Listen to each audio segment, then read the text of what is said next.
Hello, everyone. Welcome back to the Fighter Heart podcast. Today we are talking to Jedidiah Snelson. How's it going, Jedidiah? It's going great. Thanks for having me. Yeah, man. Thanks for coming on. So, what Fighter Heart is stories of people that have overcome extreme adversity and come out better for it, come out on top. So, we'd love to hear your Fighter Heart story. If you could give us like a brief background of who you are, like where you're from, and then get right into it. Yeah, absolutely. Thanks for the opportunity. So just a rough background of like where I come from, my childhood growing up. I was raised a farm kid. I spent up my younger youth, I guess I could put it, growing up on a chicken ranch where we raised 36,000 fryers. We had batches like every 16 weeks, and then we'd have 3 weeks to clean up and do it all over again. Um, that was in Southern Washington where we were based. And then right before high school, my parents moved me over to Idaho, South Central Idaho, where we took over a heifer ranch, and we raised replacement heifers for dairies. So we'd get Heifer, them like sorry, a heifer's a cow, right? correct, correct. Yeah. So a heifer is a cow that has not been impregnated yet or had a calf yet. It's a Gotcha. female cow that hasn't had a calf yet. And so we would get them right after they were weaned off bottles, and we would have them until they calved, and then they would produce milk. So then they go to the dairy, and yeah, start on with the next batch. so yeah, so grew up farm kid. Be honest, I absolutely hated farming, but I loved the work ethic that it taught me. I think that it has served me well in any endeavor that I have pursued in my life. Um, Growing up on a farm, always had dirt bikes, if nothing else, just to get around from field to field. And then when I was 16, flipping through the channels, I found a supercross on TV one day, fell in love with that sport. Um, Immediately like built a little uh, track on the back of a corner of the property, and just yeah, and then had my first race a few months later and was absolutely hooked. Um, and let me, I've always been involved in individual sports. So growing up, I did start wrestling when I was 4 years old. Wrestled at a fairly high level up until high school until we moved, and then that was kind of my left my good friends and stuff that I was really into wrestling with and all that, and so I didn't really pick it up again when we moved to Idaho. But yeah, so when I started racing, I passionately got pretty serious about that.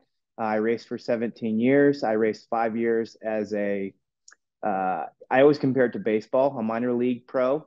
I probably like reached a level of like double A ball, is comparative.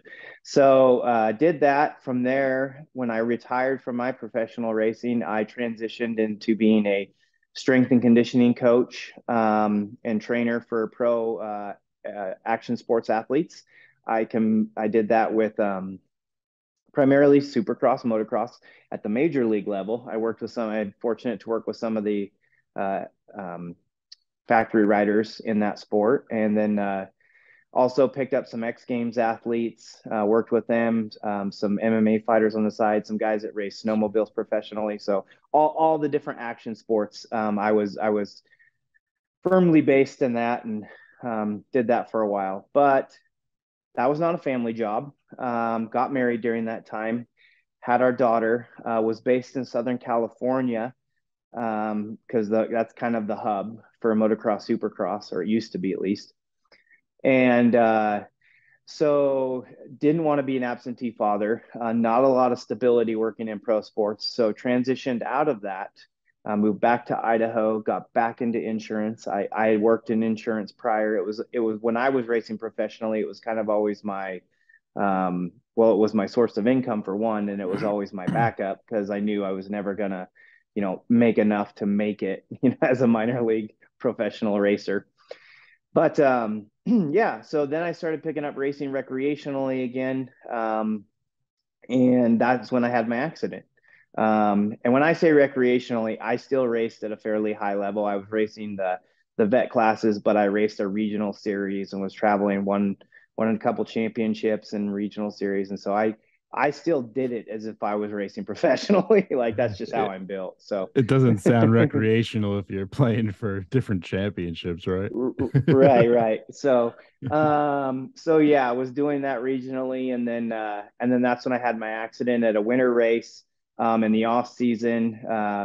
Boise area where I'm based now, we have a winter track that's primarily made of sand, and so we had a particular race in January where the track was graded, so so to where you could be on the track, but the ground off the track was frozen a good 2, 3 inches deep, and my accident, unfortunately, I was on a large downhill and I was ejected from the bike, but I was also ejected off the track. And so I hit that it was basically like hitting asphalt.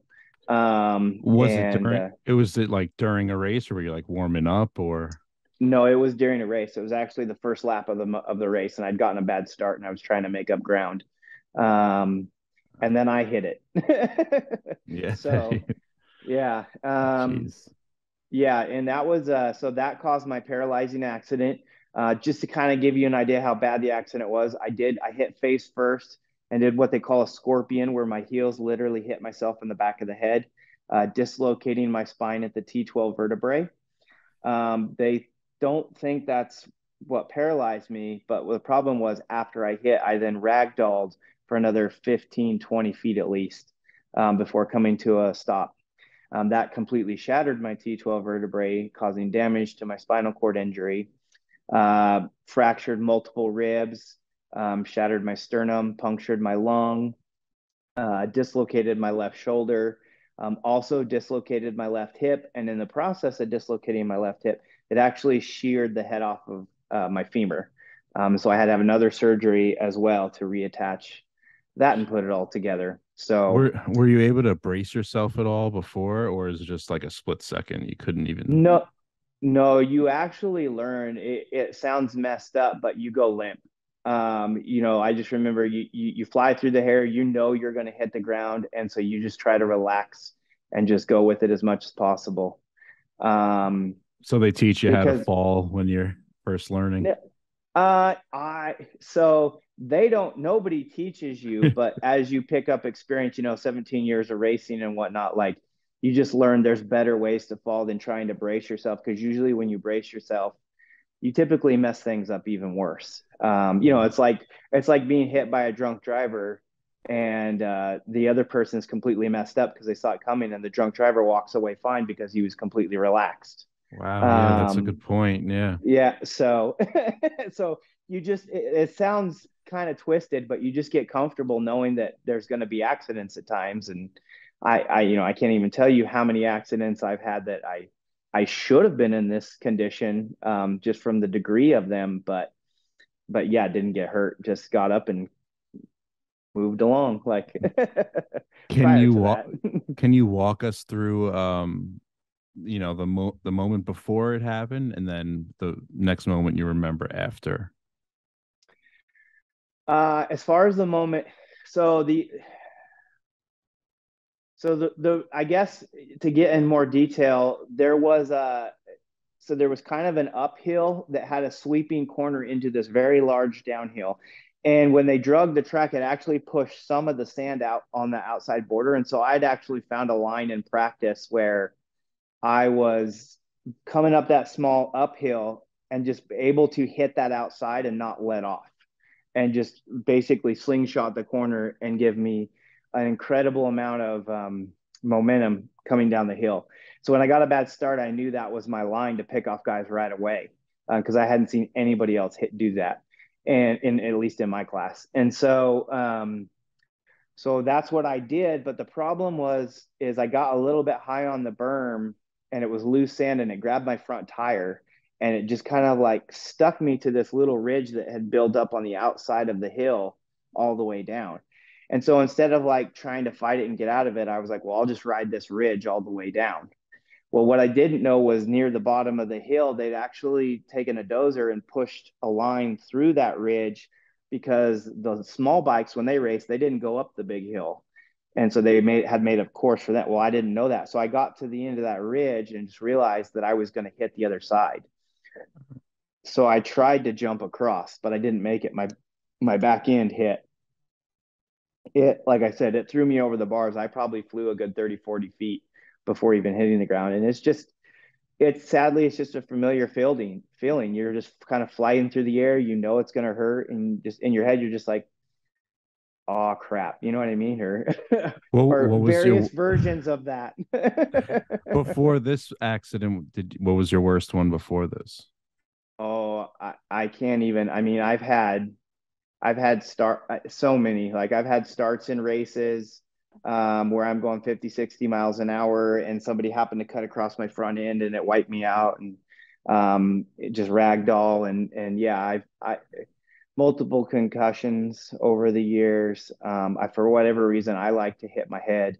Multiple separated shoulders, just various different accidents in racing, and just and not anything due to the sport, but just my mentality and how I constantly push the limits to be better, and always was trying to, I was one of those guys that even early on when I was just a novice racing, if I saw that, we were doubling a section, but like these pros were tripling it, I was one of those that it's like, okay, well, if they're tripling it, then it's possible. So I'm going to triple it.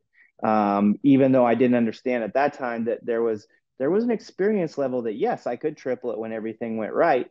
But the minute things didn't go completely 100% right, I didn't know how to handle those conditions. And so that would get me in trouble.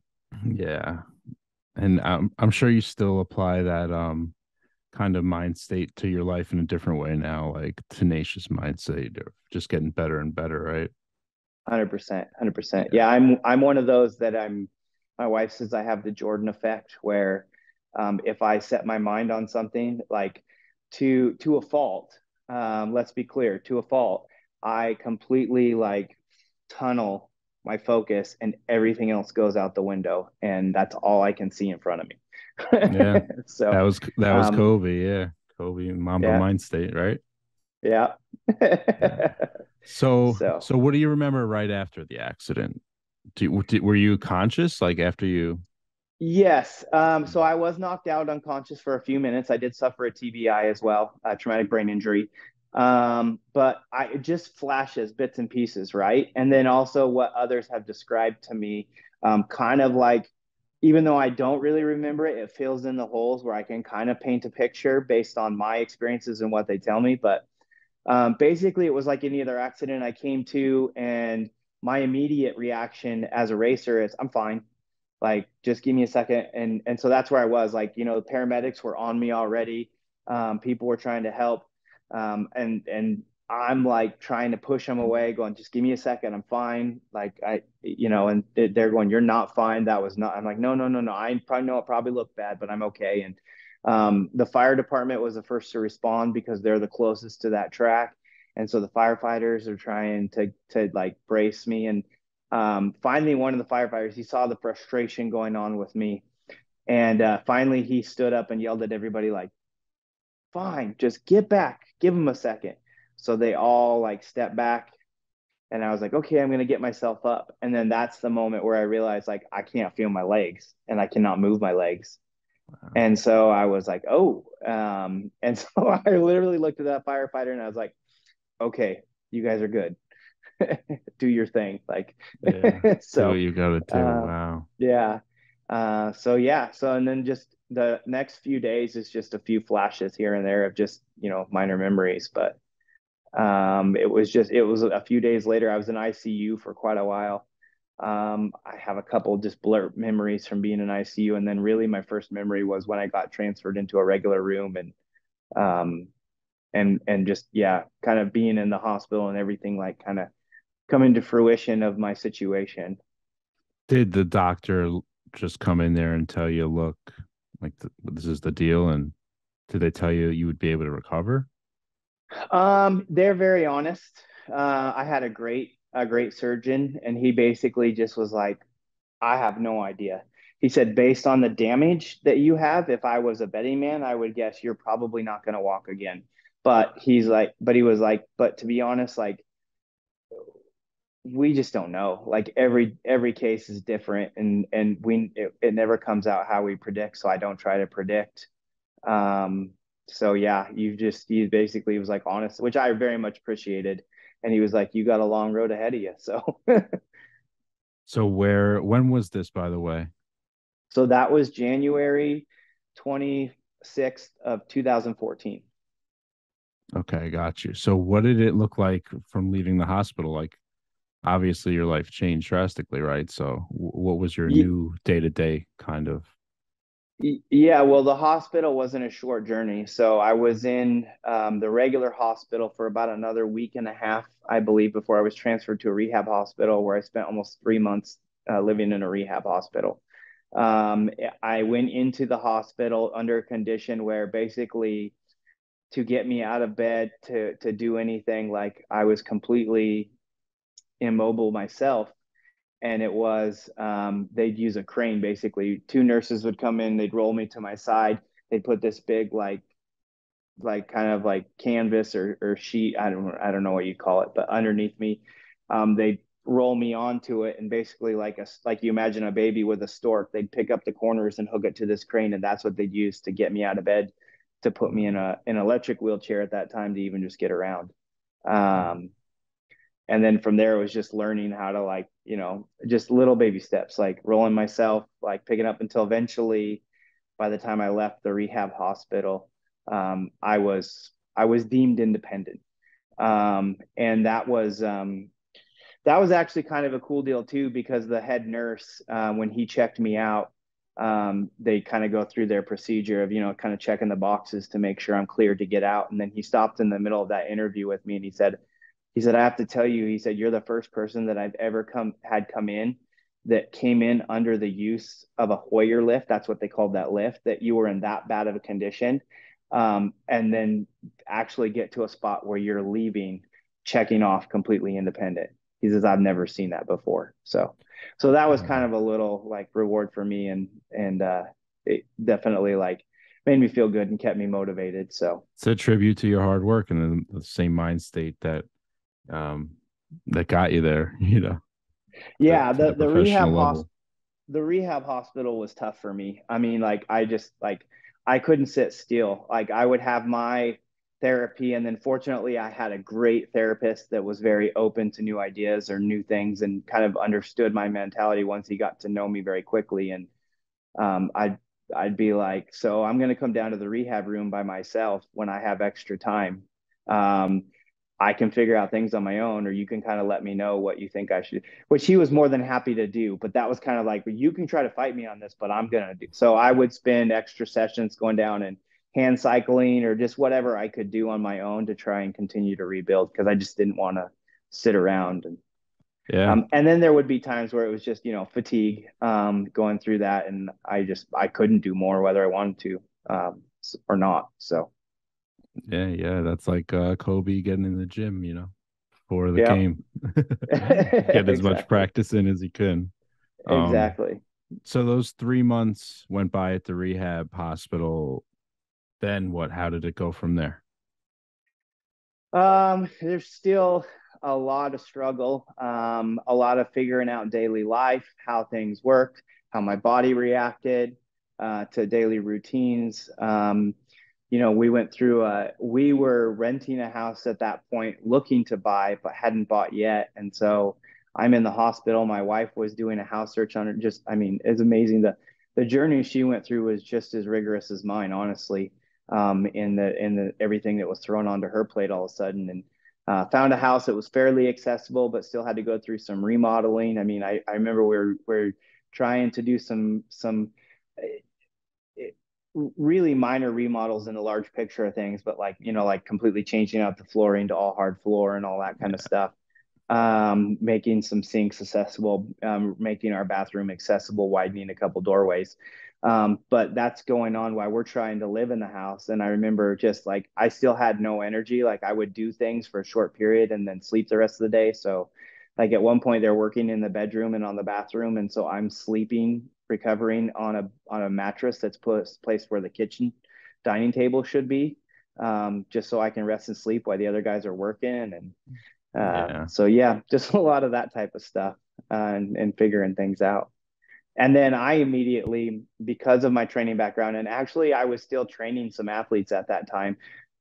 So when I moved back to Idaho, I didn't stop training. It just kind of took a step down. I don't want to say a step down, but just a different demographic in who I was training. So I had some guys here locally, a couple amateurs that raced on a national level that were based out of Idaho that I worked with, and then a couple kids that actually, a few kids that raced the national series in Canada.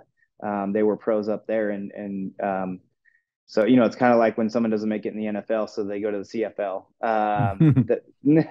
So they were racing, and I was running their strength and conditioning program as well. Um, so I was still very much in that trainer, strength and conditioning coach mindset, and just started Yeah. to rebuild, like look at ways to rebuild myself. You talk about fighter heart, and I think one of the things that, and I'm going to kind of jump the gun here a little bit, but since we're in this part of the story, I think one of the things that attributes to that is people a lot of times don't take enough time to know themselves and understand how they tick and who they are. Fortunately, working in pro sports and having to deal with the mentality of athletes, I understood the mental side of people understanding how they tick and me understanding how they tick and what works for them so that I could train, you know what I mean? So that we could be as proficient and as successful as possible. And going through that process, you do something like that, you take the time to also examine yourself and really like, well, who am I and how do I operate? And so one of the things that I knew immediately from my accident was, I have this competitive drive, that has to be channeled, and if it's not, that is what will be the ruin of me, mentally, emotionally. And so even from the rehab hospital, it was making a game plan, and at that point it was, I want to get into downhill biking. It has a large adaptive community. It's very similar to dirt bikes, but still different enough that I didn't feel like I'm trying to do the same thing over again. Um, but I also knew that I had to rebuild myself to ever be able to do that. And Yeah. so that became the focus on, okay, well, I'm going to rebuild myself for this. And although I'd worked with athletes, I'd never worked with anybody in a wheelchair. So there was a lot of research on my part going on, and trying to figure out, well, what can I do?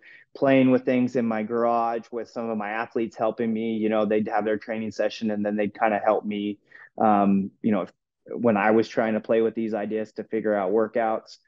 And then in my research, I found adaptive CrossFit.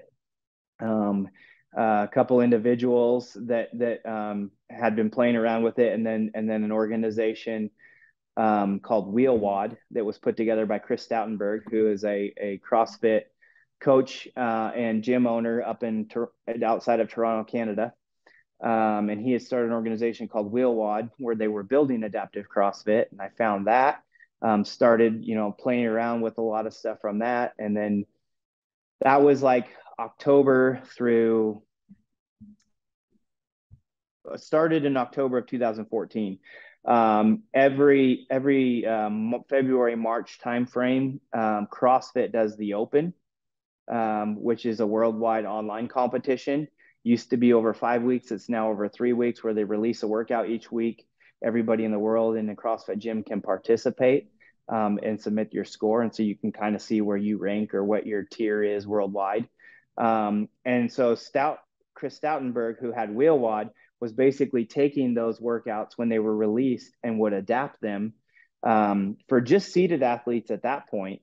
And then he'd email them out to us, and we the next day, and then we'd do it over the weekend. And then he had a spreadsheet he put together. There was about 20 of us athletes that were just competing together, kind of our own little group that Chris Stoutenberg had put together with WheelWOD.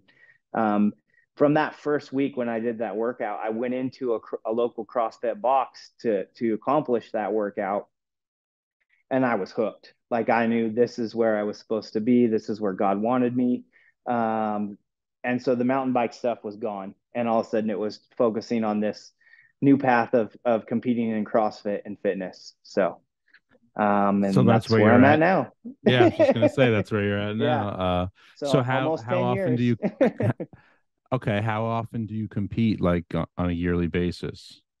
So CrossFit, so those first few years, it was just one or two competitions, right? Because there really wasn't anything. Well, that first year there was only online competitions, and then the next year, Wheelwad put together the first worldwide adaptive CrossFit Games, which again was just a seeded class the first year because that's all we knew, and uh, you know, and so 2016 I did that one live competition and then a couple online things. But then as it progressed, it got to where now and what it's been really like the last 5 years is CrossFit is a lot like fighting or being a career fighter, and that you can't really compete like that was one of the harder transitions for me because racing, I raced almost every weekend, like at least 2 weekends a month, if not more. And with CrossFit or like similar to fighting, you can't do that. The body can't take that load. The intensity, the physical demand of the actual competition. So it's more like fighting where you find 4 or 5 competitions spread out throughout the year, and then you kind of do like training camp style, training for them, where you always have this base that you've built or you're continually working on, but then you kind of do like a cycle as the competition, the 6 weeks out, to peak for the competition and whatnot. Got you.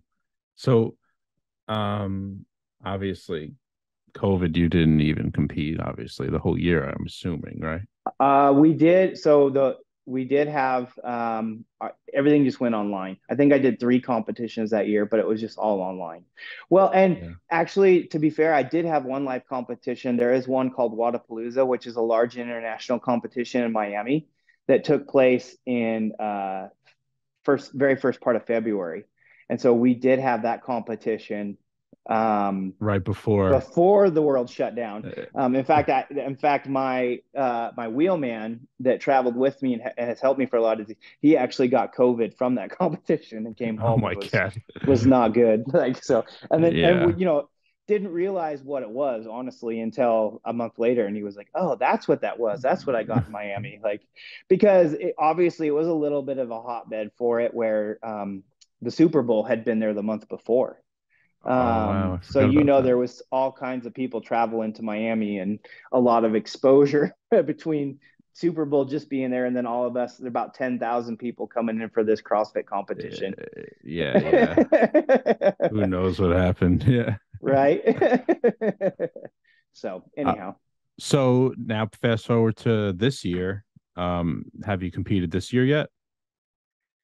yes. So I did have a competition early on in so I've had 2 competitions. I have the Open, the CrossFit Open, which was February, March, and then which was an online competition, and then I had an in-person competition in Jupiter, Florida, which was a sanctional for the Wheelwad Games, or a qualifier for the Wheelwad Games that I did April 1st and 2nd. That was an in-person competition down there. Cool. How'd it go? I went well. I won that one, so Oh, got myself qualified for the World Championships or the Wheelwad Games that'll take place in December, first part of December in Raleigh, North Carolina. so you're training, So basically. training, and then now I'm also coaching. I've gotten back into coaching this last year, so I've kind of as a sole athlete, I've accomplished everything that I kind of set out for myself or wanted to really accomplish as just a full-time athlete and just focusing on that. And so while I'm competing, because I have to compete on some level, like it's who I am, I'm more focused on building a coaching career again and working with athletes in CrossFit. Very cool. How can people like do you have a website or something or social media that they can check you out and inquire about your services? Yeah, so, but where we're just getting started, social media is best. And so Instagram is basically built for my CrossFit stuff as an educational basis and whatnot. And so, yeah, and it's real simple. It's just my name at Jedidiah Snelson. So if yeah, DM me on Instagram, absolutely, we can have a conversation about that. It's primarily focused for people that are wanting to compete at this time and the type of program that we're doing. But yeah, who knows? knows? I also have helped some early on CrossFitters, and essentially people that are just getting into it from a seated position, from somebody in a wheelchair, and they don't really know what to do. And so I've done some sessions with some of those guys just to kind of get them heading in the right direction, just so that they can do CrossFit. I always try to plug on these things when I do it. CrossFit, whether you compete or not, especially for anybody, but especially for adaptive athletes, it's life changing. The methodology and what it builds for you, where it's based around building a functional fitness, a fitness that applies to day to day life, not just looking a certain way or competing specifically in a certain sport. It's incredible because I found CrossFit right off the bat, right from my initial injury. I mean, I was, my injury was in January. I started CrossFit in October. I was still rehabbing essentially when I started CrossFit. And so it's always funny, especially early on, when I would meet up with or find others that were in wheelchairs, and we'd have conversations around different things, and the things that I was doing in my independently in my life was like completely on another level from everybody else. And I mean, I'm talking to people that have been in wheelchairs for, 9, 20 years, whatever years. And they were just like, wait, you do what? Like just daily things that I was just completely doing on my own because of the fitness and the functional strength that CrossFit was giving me. So I always encourage people, like it is life changing. I always tell people life in a wheelchair is awkward movements. Well, CrossFit is awkward movements. So you're essentially building strength for those same awkward movements. And so whether people ever want to compete or not, it's huge. It can be life changing. And I recommend you at least look into it and try it out. And the other thing along with that I always have to disclaim is people look at my stuff on Instagram, especially nowadays after almost 10 years of doing this, and they're like, yeah, there's no way I can do that. There was no way I could do it when I first started. Everything was literally PVC pipe or an empty barbell when I first started, super light weights. I do movements now that I could not do when I first started, and it was just slowly building, just a slow progression over time. So CrossFit can look intimidating at times, but it's not what it is when you start. And there is a place for everybody to start at their level. Got you. So Did you have something to say? Oh, okay. no, I was sorry. I know I went off on a little bit of a tangent there, but I always got to plug that because Of course. I want more people to have their life changed as well. So I mean, is that the goal? Is that is this kind of like your business where you're gonna get clients and like train them? yes. So a lot of my personal effort is based around competition outside of two reasons. One, I believe competition is what attracts people, whether they never compete or not. Why does Pee Wee football exist? Why does Pee Wee baseball exist? Because they watch the NFL players, they watch the Major League players, and they're like, whether I ever am or not, I want to be like that. And it's what motivates people to get involved, right? And also through competition, we tend to push the limits on what is possible. And so being on that level and really being consistent, the evolution of the sport has been incredible. And so I want to keep helping that go. And since I was there from the beginning, it's easier for it to grow, right? When you have common faces that continue to learn how to overcome hurdles and then push on to the next one versus those that when they're first starting, they still have those initial hurdles. So but my overall goal is, yes, just to really be an ambassador for adaptive CrossFit and just change people's lives. The more people that get involved, whether they ever compete or not, like I said before, it is life changing, and I want to see that continue. I think you're doing it, man. I think you're inspiring people just with your story alone, and then on top of that, you're training them to be better people themselves. So, very cool. I appreciate that. All right. Is there anything else that you'd like to mention, or any points you'd like to make?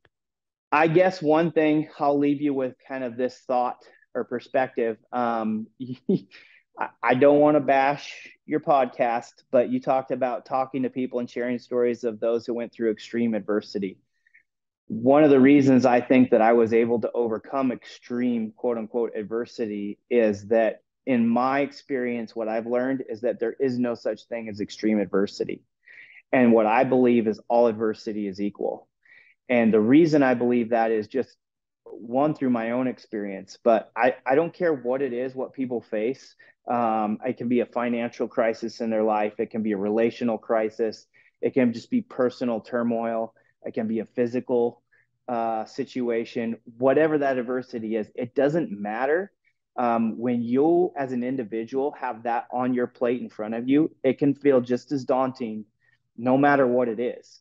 So I know a lot of times people look at me and they think, man, like what you've done from a wheelchair and where you're at, that's incredible. And I can't even imagine how I would handle that or how I would do it.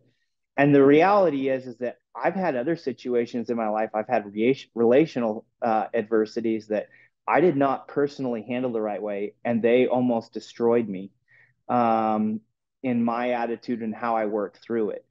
And so to sum all that up, basically all adversity is equal. And the main thing I encourage people is that it's not what is in front of you, it's how you choose to attack it. It's how you choose to work through it that will be the difference between overcoming it or not, regardless of what it is.